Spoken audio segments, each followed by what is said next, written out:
What is going on, you guys? Alex chasing back here with a brand new video. Hopefully having a great day, afternoon, or night, wherever you guys are in this world. And are the rumors true? Is Brian Windhorst speaking facts? Is Zion Williamson on the trade block? Yes, there are rumors that Zion Williamson, yes, you're hearing that right, Zion Williamson might be on the trade block. Now, why would that be? Well, the rumors are the Pelicans are looking to move up to either the second overall pick, which is owned by the Charlotte Hornets, which was just sold by Michael Jordan today. He just sold the Charlotte Hornets. Or they might be looking to get a third pick with the Portland Trail Blazers. But the rumors are pointing way more towards Charlotte, which I don't know if that changes with Jordan selling the team. I believe not. If anything, it pushes it even further. And let's talk about what the Pelicans might be wanting to do in trading Zion and why they want a top 3 pick in this year's draft. Well, as we all know, Zion Williamson is anything but healthy. He is injury prone, sadly injury prone, with knee issues after hip issues, after all different type of lower body issues, starting back to college. And it hasn't gotten any better for Zion. He came into the league relatively overweight. He leaned out a little bit, got bigger again. He missed an entire season, the 21-22 season, didn't play a single game. He was an all-star his second year in the NBA, averaging 28 points per game, looking like the Zion we thought was going to come out of Duke, looking like the Zion we thought was going to come out of high school since he was a freshman dominating little kids. That was the Zion we thought, and we got him his second year in the NBA. But his third year in the NBA, well, he didn't play a second. In his fourth year in the NBA, he only played 29 games. And in those 29 games, the Pelicans were the number 1 seed in the Western Conference, starting off fantastically, beating everyone. That group of CJ, Brandon Ingram, Zion Williamson, and all their depth pieces around them was firing. Then Zion goes down, and they can't hold on the rest of the year.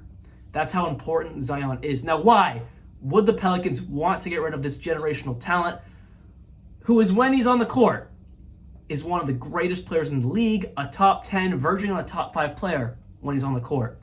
Because exactly what I just said, when he's on the court.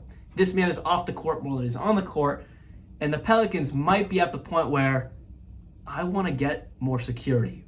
I want to get someone who I know doesn't have any injury issues. I want someone who I can pair up with Brandon Ingram, CJ McCollum, Jonas Valanciunas, Herb Jones, all their Dyson Daniels, who's up and coming in the league, all these fantastic players and role players on the Pelicans. Because again, they were the number 1 seed for a third of the season, and then it fell apart when Zion got injured.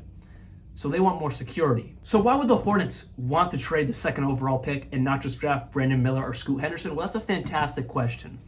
We don't know what Scoot Henderson is going to be. We don't know what Brandon Miller is going to be. Truthfully, we don't know until they step on an NBA court. Summer League doesn't count. We truthfully do not know until they play a game in the middle of October what they're going to be. And then obviously months, if not years down the line, to truly see what they blossom into. That right there is why the Hornets might do this trade. They get someone in Zion Williamson who, yes, is off the court more than he's on the court. But if he can manage his health, manage his drive, because that's been a question towards Zion. How much does he really want to be on the court? He just got a max extension. This man got paid. Will he truthfully want to be on the court, and can he stay healthy? Now, taking that flyer for the Hornets gives back the biggest reward, because we know what Zion can be. We saw it in his second year in the NBA, being an all-star level talent, averaging 28 points per game, and being a top 5 player in the NBA is what Zion has been and what he can become again. Versus Scoot Henderson, where we truthfully don't know how his game will translate to the NBA. We all think it's going to be fantastic, but any rookie coming into the NBA, no matter who it is, LeBron James as well in 2003, we truthfully don't know until they play a game, months and years in the NBA. Now, what would a trade even look like, getting Zion Williamson to Charlotte? Well, obviously, as we've already discussed, it's surrounding the second overall pick. So the Pelicans will get the second overall pick, along with Gordon Hayward, who was on his last year of his massive, unworthy contract. I don't know why the Hornets would give him that, because he got this contract post disgusting and terrible injury when he was on the Celtics. Yes, the Hornets still gave him this massive bag, but for whatever reason, yes, this is his last deal, making $31.5 million. So the Pelicans would get that, along with the second overall pick.